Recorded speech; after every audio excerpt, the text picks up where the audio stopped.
নমস্কার। কবিগুরু রবীন্দ্রনাথ ঠাকুরের পূজার সাজ। আশ্বিনের মাঝামাঝি উঠিল বাজনা বাজি, পূজার সময় এলো কাছে। মধুপিত দুই ভাই ছুটাছুটি করে তাই, আনন্দে দুহাত তুলে নাচে। পিতা বসেছিল দাঁড়িয়ে, দুজন সুথালো তারে। কি পোশাক আনিয়াছ কিনে? পিতা কহে, আছে আছে তোদের মায়ের কাছে, দেখিতে পাইবি ঠিক দিনে।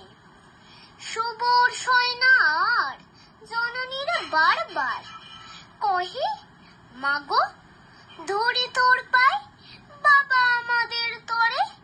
কি কিনে আনিয়াছে ঘরে, একবার দে না মা দেখাই।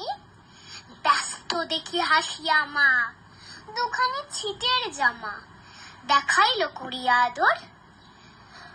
মধু কয়ে আর নেই, মা কইল আছে এই এক জোড়া ধুতি ও চাদর।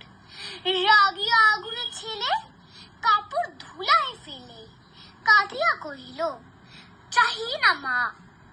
রায় বাবুদের গুপি পেয়েছে জরির টুপি, ফুল কাটা শাটিনের জামা। মা কইল মধু ছি ছি, কেন কাঁদো মিছামিছি, গরিব যে তোমাদের বাপ। এবার হয়নি ধান, কত গেছে লোকসান, পেয়েছেন কত দুঃখ তাপ। তবু দেখো বহু ক্লেশে তোমাদের ভালোবেসে, সাধ্য মতন এনেছেন কিনে।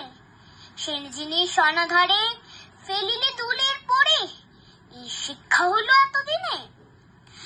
বিদু বলে এ কাপড় পছন্দ হয়েছে মোর, এ জামা পরা সামারে।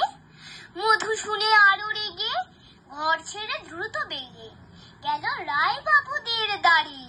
সীতা মেলা লোক জড়ো, রায় বাবু ব্যস্ত বড়, দালান সাজাতে গেছে রাত।